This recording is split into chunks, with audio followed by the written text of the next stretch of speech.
அந்த இடத்திலிருந்து மாட்டை ஓட்டி செல்கிறேன், எவர் தடுப்பார் என்று அமலாக்கத்துறை சோதனை வந்தது, இடி ரைடு வந்தது. என்ன ஆனது? ஏன் அப்படி சத்தமெல்லாம் நின்றுச்சு? இடையில் நடந்தது என்ன? ஆடு மாடு மேய்க்கத்தான் லாயக்கு என்றால் ஆடு மாடு மேய்ப்பது அவ்வளவு இழிவு அவமானமாகிவிட்டதா? ஈடி ரைடு வந்து ஓதி எதிர்த்து போராடி நிறுத்தினீர்களா, இல்ல நேர போய் பார்த்து கெஞ்சி கொஞ்சி நிறுத்தினீர்களா? ஒரு மாணவனுக்கு படிப்பு சரியா வரவில்லை என்றால் ஆசிரியர் பெருமக்கள் நன்றாக சொல்லிக் கொடுங்கள். அதற்குத்தானே ஊதியம், அதுதானே உங்கள் பணி. ஒரு முறை பதியவில்லை என்றால் திரும்ப மறுமுறை சொல்லிக் கொடுங்கள். மறுமுறை என்றால் 3வது முறை 4வது முறை சிறப்பு பயிற்சி வைத்து கூட கற்றுக் கொடுங்கள். அதை விட்டுவிட்டு ஆடு மாடு மேய்க்கத்தான் லாயக்கு என்றால் ஆடு மாடு மேய்ப்பது அவ்வளவு இழிவு அவமானமாகிவிட்டதா? ஆகிவிட்டதா? ஆடும் மாடும் மேய்ப்பது அவமானம் அல்ல, வெகுமானம், வருமானம் என்பதை உணராதவரை உன் நாடு பொருளாதாரத்தில் வளராது, ஒரு மயிரையும் புடுங்காது. என்ன புரிதல் இருக்கிற உங்களுக்கு? அவ்வளவு அவமானம். ஆனால் வாரம் ஞாயிற்றுக்கிழமை ஆனால் கறிக்கடையில போய் நின்று 1/2 கிலோ கறி கொடுங்கள், எலும்பில்லாத நல்ல கறியாக கொடுங்கள், நெஞ்செலும்பு கறியாக கொடுங்கள். அதை எந்த நாக்கு கேட்கிறது? எங்கிருந்து வரும்? ஆடு மாடும் எங்கள் ஆயர்குடி மேய்க்கவில்லை என்றால் கறிப்பால் எங்கிருந்து வரும்? எங்கிருந்து வரும்? ஆடு மாடு மேய்க்க சொல்கிறார்கள். ஆடு மாடு அவ்வளவு அவமானமா? பொதுவர்கள் பேசுகிற பேச்சென்ன? இதெல்லாம் தேவையா? ஆடு மாடுகளுக்கெல்லாம் மாநாடு தேவையா? நாம் பிஜேபி வந்துவிடக் கூடாது என்று மோதி கொண்டிருக்கும் போது, சண்டை போட்டுக் கொண்டிருக்கும் போது ஆடு மாடுகள் மாநாடு தேவையா? யாரு சண்டை போடுறா? திமுக. எதுக்கு? பிஜேபி உள்ள வரக்கூடாதுங்கிறதுக்கு. இந்த இடி ரைடு வரும்போது ஓடி போனது யாரு? நம்மளா பிஜேபி இவங்களா? இடி ரைடு வந்து ஓதி எதிர்த்து போராடி நிறுத்தினீர்களா, இல்ல நேர போய் பார்த்து கெஞ்சி கொஞ்சி நிறுத்தினீர்களா?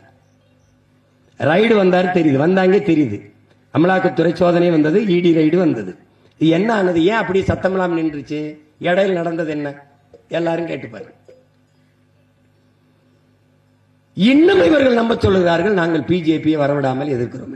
எங்கே இருக்கிறது பிஜேபி? எங்கே இருக்கிறது? திமுகவோடு பல கட்சிகள் கூட்டணி வைத்திருக்கிற போது அதிமுகவோட அது ஒரு கட்சியா ஓரத்தில் நிக்குது. அது வந்துரும்.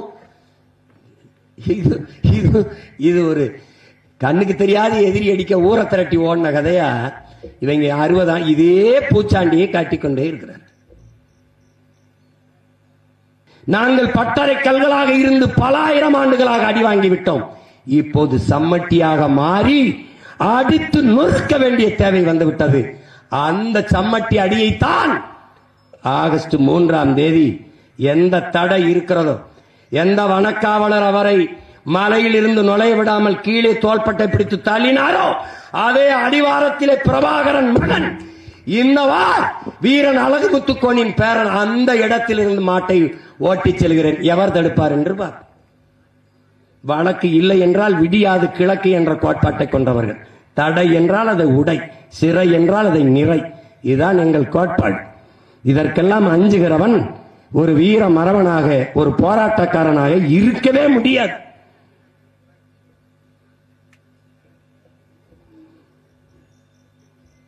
எவ்வளவோ கேள்விகள், இன்னும் எத்தனையோ மேடைகள், எத்தனையோ களங்கள், தாளங்கள், எல்லாவற்றிலும் கேள்விகளை எழுப்பிக் கொண்டே இருப்போம்.